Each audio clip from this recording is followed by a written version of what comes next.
this, but it's not relationship, it's like relations, having babies in this world. Is it the same thing to do, like? Same. I mean, if you find the guidance and get guided to do it, I guess that's a good thing. Otherwise, yeah. is there a purpose? Well, in itself. I mean, in the ultimate sense, because the world itself was made by the ego, then procreation would be, what's called procreation is a substitute for creation, you know, it's a substitute, so it's part of the substitution attempt. But then again, when Jesus dictated the Course in Miracles and they had the Urtext, there was a lot of stuff that Jesus spoke about around sexuality, a lot of stuff that was taken out of the published version, and he does kind of address that question, but basically saying that he's talking, I think he quotes Virginia Woolf, and basically he talks about procreation. So, you know, he's kind of saying within the metaphor of time and space, you know, that he's looking at sex like monogamous sex in the act of creating a family. He has a distinction for that, as opposed to all the other versions and varieties of sexuality. And so he seems to give an emphasis to that over the rest. But again, then you follow his course and you go much deeper inward. It's all about miracles, it's all about forgiveness, it's all about the unification of perception and using the body, you know, to unify perception, to expand perception and unify it. And that's highly individualized in terms of the guidance. So that's why to try to draw any kind of moralistic things about sexuality or vegetarianism or, you know, abortion or anything like this is to go way out into the world of form and to say, okay, give us your new commandments, you know.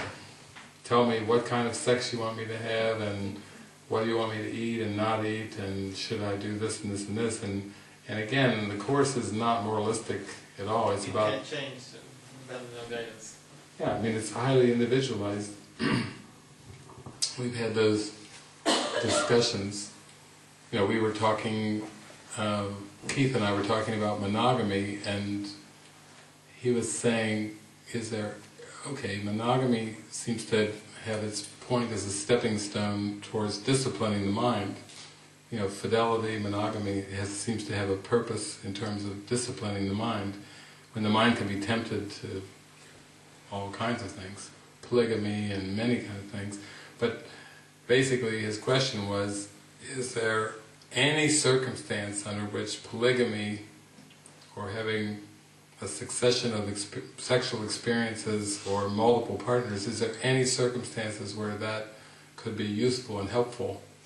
And I was saying, well, imagine that somebody was in a family where they went into the convent when they were 14, and their ideas around the body and shame and sexuality was so twisted, and they had really no sexual experiences, just what they were told, that it was evil and wrong, and they just denied and repressed all the urges. Kind of like in the movie we watched, The Island, where they just raised almost like to a grade school level. They wouldn't teach them beyond that, and they said in The Island they basically tried to just extinguish, is the word that Dr. Merrick used, extinguish the sexual drive in all the cluns. But imagine a situation where somebody had kind of a repressed and extinguished sexual drive because of the way they were raised and the environment they were in, and suddenly they're starting to awaken, and part of their awakening is peeling off all of this repression and denial. They didn't err in terms of indulgence, they just repressed everything and repressed sexuality completely. The Holy Spirit could and does use the experiences of this world to start to take those layers off. So it's conceivable, since it's highly individualized, that there could be individuals where the Holy Spirit might say, "Come here, my child. you don't know what this is." Kind of like Carolina's story about with the man down there who was a virgin. He was totally blocked completely from the sexual urge, and it wasn't that he had transcended the sexual drive, it was just been so repressed, and it was so twisted with abuse ideas and everything that the Holy Spirit used that experience with Carolina. And so you can start to see where we can't draw fast, hard conclusions about what God would have you do or not do.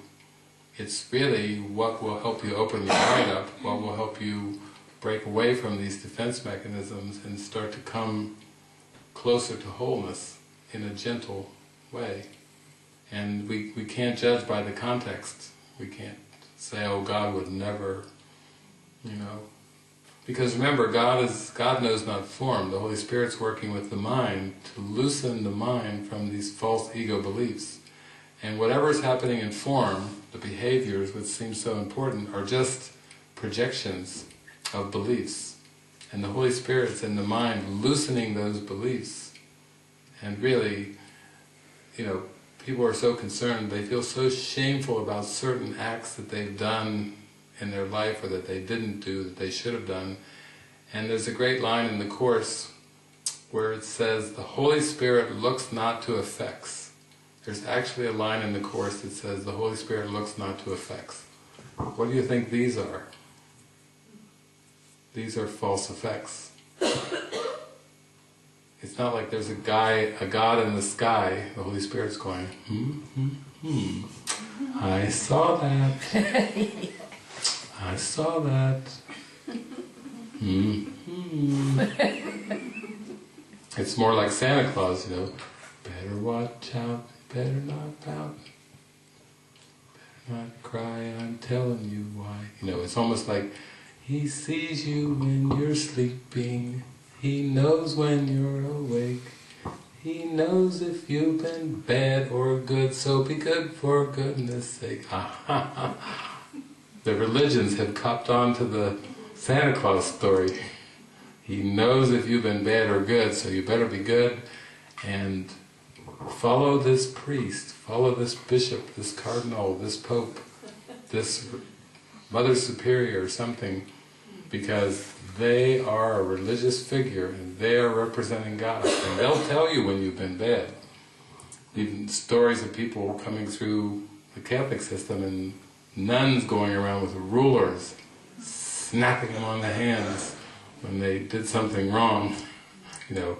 All these memories as if it's an anthropomorphic God, as if somehow God is watching you. Even the modern day songs, God is watching us from a distance. Oh no, God is not watching us from a distance. God doesn't even know of this world. That changes the metaphysics of that song, It's like you start to see that God doesn't even know about this world, and the Holy Spirit looks not to effects. Wow, you mean the Holy Spirit's not watching over me? Some kind of omniscient presence going, I saw you cheat there. Don't think I didn't see that. Don't think I don't know what goes on under those sheets. I'm omniscient. I can see through sheets. I can see. The Holy Spirit is not hovering over us like a force of good, saying, "You better be good, or you're going to pay."